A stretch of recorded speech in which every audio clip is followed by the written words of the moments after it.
turi mu gisagara ca Bujumbura, l'électricité, amatara aragenda, nta gitoro turonka, donc bref. How many times wiramukiye par jour? Ndakibonye. Aho ndakibonye hose ndacira bamwe. Donc c'est Abana ni Maïté. Maïté, est-ce que yara triche? karaciyemwo. Love or music? Love. Uramaze kurizwa n'urukundo? Hello best fam, murakomeye mumeze neza. Jewe nitwa Nahindavye Bernice kandi nkuko mubibona naje meze neza. Hanyuma uno munsi dufise GB257 gasonga bugari. Dufise invité umukobwa mwiza cyane aciye ubwenge. Sinda kubabwira ibintu byinshi ngo yino tuganire nawe ku gasonga bugari. Karibu cyane Maïté. Merci. Je ko ndakuzi wotugira izina ryawe ko batakuzi bien sûr. Alors, nitwa Niteka Maïté. Mbajije nagusa. Nitwa. Ego Maïté akora iki? Maïté akora ibintu byinshi, araserukisha hamwe Rugori group. Rugori group abatayizi ni entreprise yabaye formée n'abamiss en 2021 dans muri finale. On a créé une entreprise depuis, il est plus spécialisé dans marketing, dans l'événementiel. Et quand on a fait salon de coiffure, Kalibu, madame, ma gusanet. Ok, right. Je travaille aussi pour une entreprise Itwa Édition Gusoma à Site. En disant que c'est ça. Ouais. Ok. Hama mufise salon Rugori. Hajewe narakoze muri salon for a short time. Nayahe ma challenge muhora nayo. Alors, ma challenge de voilà, oui, salon de coiffure. En fait, je pense que salon de coiffure est une entreprise niyindi kubatabid. Donc, hariho ama challenge umuntu wese w'umuentrepreneur ahura nayo kugera abakozi, kugera amafaranga, kugera umwanya, être sûr que tu donnes un service de qualité parce que c'est pas dit. Tu peux kubishaka mais je pense que ama challenges umuntu ahura nayo iyo ari entrepreneur, peu importe le secteur ariko entrepreneur, kenshi ziba dit ça. Ils ont la gestion de l'argent, du personnel, de l'argent surtout. L'électricité, donc bref. C'est une question de curiosité. Maïté Siguri. Kundwa, c'est comme aimer. Kundwa, c'est ok, tout fait kuri chanyene kundwa. Jewe naronde Maïté kuri Google bisigura chérie muri langue basque. Ah bon? Hama rero ninde muntu amaze kukudraga yakubwiye gute wamwishe gute tubibazo ok ninde muntu amaze kukudraga ndavuga itina si tu veux ah non je veux pas ok yakubwiye gute wamwishe gute alors n'aveniez-vous-pas honestly d'abord je pense pas que ndaba draguer frontalement ngo bimume mu mutwe ok dufata uheruka non je passe complètement je sais complètement mais je qui va te plaît ok définition yawe ya beauté beauté kumukobwa kumukobwa je pense que la beauté c'est la grâce c'est la confiance en soi kuko ubwiza bwo kumatre ça varie. Par contre umukobwa mwiza n'umukobwa azika ari mwiza yemera ari gracieuse yifata neza qui prend soin d'elle ari consciente yuko justement c'est beaucoup de choses à apporter. Je pense que c'est ça la beauté à mon sens. Kumukobwa kumuhungu naho nanizo bajiji nike ohitamo entre kuba impumyi cyangwa kutaboneka yo why kutaboneka ni biraryoshe déjà c'est même pas quelque chose de mauvais à mon sens si tu vois ngara kuboneka nyene non kutaboneka kwimumire kare ok kutaboneka definitely kutaboneka sawa n'uyuhe muntu wamara 24 heures ufashe ukuboko kandi mujana ahantu hose I mean ahantu hose tarabwavuye so ngende même aller aux toilettes hose tukaja bon mon yomba maman ok nihe secret ukwibira umwana wawe w'umuhungu ageze muri adolescence ihagarareko abahungu muri adolescence maniko ni bihagararako nagato ihagarareko umuhungu atesa bareke bakurondere iza puberté ni guhitinge cyane ntangure kuba wa umuhungu bamurondere Bah oui. Bon, pas forcément. Bah, dans le sens, il y a abakobwa bazokuja inyuma, mais quand même, quand on est adolescence, ils sont lourds, hein, ils sont très lourds, voilà. Bararuhishanya vraiment. N'uruhishanye, urumungu w'agateka. Ki. Okay, ni ikihe kintu ca nyuma uheruka kubaza kuri Google? Ndabirazi. Hewe, numara amazi. Numara amazi. La théorie du féminisme. Okay. Théorie du féminisme. Pourquoi le mot féministe? Pas tant que ça, il connaît qu'on a un travail. Là, ça va d'aimer. Ah, d'aimer exactement. Je sais parce que là où vous dites, oui, nous savons exactement c'est quoi. Et qu'on a quasiment d'accord. Right. How many times without mukiyo par jour? Ndakibonye. Aho ndakibonye hose ndacira bamwe. Donc c'est difficile à dire, mais aho ndakibonye hose. Du lundi au lundi, de janvier à décembre, ibihe bintu bitatu udasiba gukora. Du lundi au lundi, donc tu veux dire par jour? Isi yose ibintu bitatu utigera usiba gukora. Ok, gufungura, kuryama, no kumviriza indirimbo, je dirais. On peut dire que nta nayo mugira jeune. Oh, jamais, man, icyo kintu cyananiye. Ariko ndiko ndagisengera Imana izonshobotse, mais pour l'instant jamais. Sindasiba gufungura n'umunsi n'umwe. Ok. Aha, tubwire ukiri muri adolescence, nuwuhe mu celebrity wa mbere wagize ko crush? Biramaramaje. Why? C'est très cliché, mais Justin Bieber as every little girl. Twese. Je n'en suis pas fière, mais it is what it is. Ok. Iyo ubuze itiro mu ijoro, ukora iki? I overthink, nguca nguma niyumvira, nazi ko ariyo defo ya mbere mfise. Ibintu byose bifise akamaro n'ibitakafise. Entre gutunga imbwa n'inyabo uhitamo iki? Imbwa. Why imbwa? Imbwa parce que déjà twaditunze, ndi muto hama buya vraiment no kuri buri sadike, burishima. Oya, ndukoko tubishe. Kandi twe twakoze bavuga ko ubuyabu ushaka gusanga ari umuntu n'ibiki ibintu byinshi mythique autour de ça. Je ne suis pas sûre que c'est vrai, ariko urumva waravyishizemwo imbwa. Okay. Hama nihe body part wow. Wo genre we're taking care of ubuzima bwawe bwose. Like every day ubuzima bwawe bwose. You're taking care of. Yo bana nifise ubunebwe ça serait sûrement le visage. Parce que abandi bavuga qu'il faut que face care routine ariko nzogerageza pour l'instant navyo ngo. Okay. Hama Maïté yize he? Alors Maïté yize muri primaire kuri les Mignons. Hama araja kuri lycée du Lac, shout out trop kuri lycée du Lac. Plus tard nahereje cycle supérieur kuri lycée Skippers. Donc nita ahantu hatatu. Okay. Muri supérieur. Nihe cours wakunda? Gusumba izindi? Sociologie. Sociologie. Enfin, les trois ils imyaka yose but. Sociologie ujya twayiga seconde. Seconde la première twebwe. Okay. Bon, histoire cyane plutôt. Disons ça. Dufatiye kuri ivyo nyene. Maïté n'umuntu ki ameze gute? Akunda ibiki? J'ai une question existentielle, madame. C'est vraiment difficile de répondre ça de manière spontanée. Oui, tu as dit qu'il kumenya, donc j'aime apprendre. Il est très sociable de manière générale. Il est donc ndakunda abantu, kumenya abantu, kumenyana n'abantu, ndakunda abantu batwenza. J'aime beaucoup manger, beaucoup. J'ai beaucoup d'ambition, j'ai envie de réussir. Mais en tout cas, les bintu byinshi byogora ko twishura muri kino kiganiro cyonyene ni kugira ikindi cya ikiganiro cy'ibintu akunda gusa. Abantu ni Maïté. Maïté, est-ce que yaratrishe? Karaciyemo. Ngira ngo naratrishe de manière générale, ariko urumva hari igihe nyine byanga gusa nimuze mutrishe abeko bari baraba ikiganiro. Si vyiza, si ibintu Imana ikunda. Ariko urumva hari igihe byanga gose. Mais de manière générale, je que non, je ne triche pas. Wari du genre imbago canke gukwega ikaye canke coup d'œil? Coup d'œil alors. Ah oui, j'ai quasi fait Maman, nous avec ikiganiro giheze.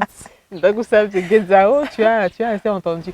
Alors, coup d'œil, ça dépendait. Je sais pas qu'on yizera ubu turi kumwe asiga ngo ngize coup d'œil vyahera n'undi mvuze ati je kandi kuko nivyo. Ibe kandika nivyo. Donc je pense que dans l'idéal bishoboka ça aurait plus été kuraba. Nyene kuramika. Okay, abantu mwicaranye rero bamenye ko Ouais, utarubizeye. si bose urumva na Destiny yizeye. Ok, une couleur à laquelle udashobora résister. Une couleur, le blanc. Le blanc. Pourquoi le blanc? Pour aucune raison particulière, je trouve que le blanc, il est très classe. Non, le blanc, c'est une très jolie couleur, je pense. C'est la plus belle des couleurs. Et le noir aussi. Le blanc, il y a une personnalité à Maïté. Ah, je ne pense pas. Je ne sais pas. Ok. Money or blessings? Blessings. Because money is a blessing. It's a blessing, so blessing. Right. On préfère Kuba muri ville cyangwa muri campagne? Oui, campagne. Campagne? Why campagne? Allez, muri ville. Oh, yeah, justement. Parce que nous avons vu Ali Kuba no muri campagne parce que ndagira ko déjà expérience, ndagira ibyo bakwe. Ibindi myaka maze ku isi nizo ngene mbayemwe donc biranduhishije. Hama ville hararyoshe kuza ariko si c'est Kuba rester quelque part, je pense que ce serait vraiment la campagne. Ok. Love or music? Love. Maïté, elle est romantique, Jai. Ego. Je pense. J'espère. Hein, il faut que Daïga connaisse. Urashobora kubaza ikibazo kimwe best femme. Comment allez-vous? Mumeze neza? Est-ce que muri vyura? Si oui, continuez comme ça, prenez soin de vous. Nta kibazo je mbona nobabaza kiri prêt. Ntacyo nateguye. Ok. Sinota kucyumvira. So thank you. Hama nimba hariho ikintu wumva wohindura si tu avais le pouvoir wohindura muri mentalité y'abavyeyi b'abarundi ushobora iki? Nuvuga kuyaga n'abana nuvuga ati de manière ouverte parce que bon ibindi vyinshi twavuga ku mentalité y'abavyeyi b'abarundi ni byinshi ariko kuyagisha umwana nk'umuntu akuze ndakivuga uko. Donc kuko quand je dis umwana nanje ndi umwana ku muvyeyi wanje essayer de partager ses propres expériences de manière ouverte. Pas no kugira umwana pas kugira iki. Kuko kenshi iyo tuvyihweje dusanga ivyo abavyeyi bacu batubwiye vyose vyari byo. Vyose n'ukuri. Ariko uko babivuze n'ukuntu babidusigurira ça n'a absolument rien à voir n'ingene bari kubikora kuko ngo twitahure parce que si ubwiye umwana wawe nukora iki mwibwirizwa amabwirizwa yose ararengwa. Je pense que c'est ça, essayer de parler avec leurs enfants de manière vraie, frontale, pour que je vois by'ukuri ko apprendre de ce que les parents m'ont vécu. Kuko natwe ntubibe mukunye kandi twabikushaka kuba twarabyirinze. Je pense que c'est ça. Iyo udashaka kuja ahantu niyo excuse wamutanga? Hewe je ndavaria, je suis très imaginative. Singubu ndashaka ingene mais disons que kenshi vuga akazi kabaye kenshi no munsi sinibaza ko biza gukunda. Navyumva. Mumbabarire rukuri ariko moramparia ndagerageza mais kenshi nakazi. Ok. Est-ce que urafise tatou? Oh yeah. Non, malheureusement, c'est qu'on en a invite. Niki wiyumvira ku matatu? Genre uyakira gute? Why utayishirako? Alors, nibaza ko ndiha kuyishirako pour la même raison où atana piercing nyinshi fisi utinya kubabara. Bakari ico surtout utinya kubabara hama simbona neza ikintu no kwashuma toute ma vie. J'ai peur de prendre une décision que j'aurais regrettée. Par contre, je n'ai pas d'avis tranché sur les tatous. Je trouve ça très joli déjà. Ngiri muto gaso yemabona ko nanje manzo ishira ko tota. N'ubu sindabihindura sindabasure. Je n'ai pas d'idée tranchée sur ça. Abadifise mbona zibabereye bamwe tabereye ko ukuntu bacitse ko nyene bitaba ari bizima. Mais de manière générale, j'ai pas vraiment d'idée sur ça. C'est bien pour ceux qui l'ont, pour ceux qui ne l'ont pas, c'est bien aussi. Ça serait des questions de choix. Jengerageje kukumviriza Maïté. Uri umuntu yiyumvira cyane atanga ama ide ari sinzi ari fonde urafise ukuntu umengo urafise maturité muri wewe vyaje ryari est-ce que ari ama expérience wagize yatumye uba mature il est vrai urashaka kuba utarashika kuri ya maturité yindi iri hejuru rwose mugabo urafise une certaine maturité muri wewe byagenze gute wayironse gute oya n'ukuri nongenda kubesha sindabibona aho yoba yajiva kandi sinzi ko nanayamanye non sûrement pas si peut-être que juste comme ça justement kuganira n'abavyeyi là soit ndanabivuga comme ça abavyeyi tuganira cyane bugurutse bavuga byinshi donc je pense que j'ai beaucoup appris des autres de mes parents y'abandi à côté Amanda c'est gikuriro ni mumbona uko je n'ai pas 40 ans non c'est imyaka mubona mfise si on mfise donc quand même nakuze mfise des amis un peu plus âgés je pense que c'est ça aussi mais très libre apprendre des autres sinon je n'ai tu vois changer qui est personnellement moi tu kubera ibi nibi naciye mu buzima byarangujije no bagiye nibeshe cyane donc disons que c'est ça divaze okay uramaze kurizwa n'urukundo ibibazo nk'ibyo sinzi kubaza ngaha abantu babona bakubaza twitwenye est-ce que ndamaze kwitwa n'urukundo ndakunda kurira mu bisanzwe donc ngizwe n'ibintu byinshi ariko entre autres choses ahantu nahitanye mbega canke banzanye kungubira nje kwishura sawa hanyuma favorite place mu Burundi wow muhira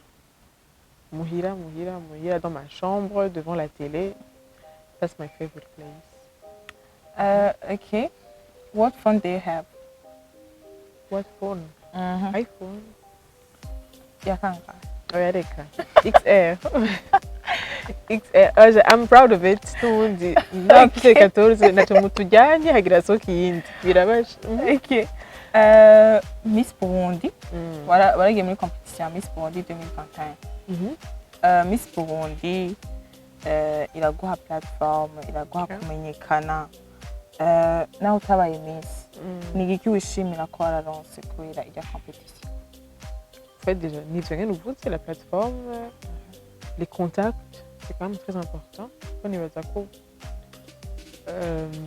iyo ushoboye bien évidemment de persévérer quand même uraronka beaucoup de contacts très très importantes important d'ailleurs ushobora gukoresha pour ibintu bitandukanye kandi twese turazi ko network ari ikintu gikomeye cyane ama network ukura muri Miss Burundi kandi network uvuze ngo uyirondere wewe wenyene n'ingufu ziwawe uwo mari imyaka myinshi kurayirondera donc disons que c'est les contacts abagenzi ko abo twahuye muri Miss Burundi nibo dukorana no munsi nibaza ko si c'est quelque chose à valoriser cyane n'abo bantu twahuye twakoranye umugambi tugereje ahantu en tout cas donc shout out pour abakobwa bariyizi donc je pense que c'est ça abo bagenzi sont choses nakuyeyo yo carnet d'adresse nakuyemo yo plateforme comme tu dis donc je pense que c'est ça majoritairement n'ibindi byinshi ya ma expérience gukura binga wambaje kare Miss Burundi rakupuza en tout cas uvuye Miss Burundi il y a quand même quelque chose